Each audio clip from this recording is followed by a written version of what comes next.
সোলেমানি রহিম। বৃষ্টিটা কিন্তু আমাদের কিন্তু অনেক সময় কিন্তু বৃষ্টি হচ্ছে কি আল্লাহর রহমত। সূরা লুকমানে বলা হয়েছে বৃষ্টি আল্লাহর রহমত। বৃষ্টিটা কিন্তু অনেক সময় কিন্তু আমাদের মনে করি ভ্রমণে কিন্তু প্রচুর সময়টাই হচ্ছে গিয়ে শীতকাল। যেমন বৃষ্টির দিনে আজকে পার্কে আসলাম, ইসলামের বিয়ের দাওয়াত অনুষ্ঠান ছিল, ইউনাইটেড কমিউনিটি সেখান থেকে বন্ধু জয়েলকে নিয়ে আসলাম। কিন্তু বৃষ্টিতে কিন্তু দেখেন যে ওই যে পর্যটকটাও কম আর আপনার স্বাভাবিক চলাফেরাটা কিন্তু ব্যাহত বৃষ্টিতে। কাজেই ভ্রমণ করলে কিন্তু আসলে শীতকালটাই বেছে নেবেন, এটাই ভালো হবে। আর যদি আওয়ার দেখতে হয়, নদী নালা দেখতে হয়, তাহলে কিন্তু আপনাকে বর্ষাকালে আসতে হবে। ধন্যবাদ সবাই। সোলেমানি রহিম।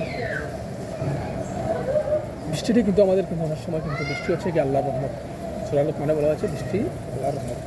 বৃষ্টিটা কিন্তু অনেক সময় কিন্তু আমাদের মনে করি ভ্রমণে কিন্তু প্রচুর সময়টাই হচ্ছে গিয়ে শীতকাল।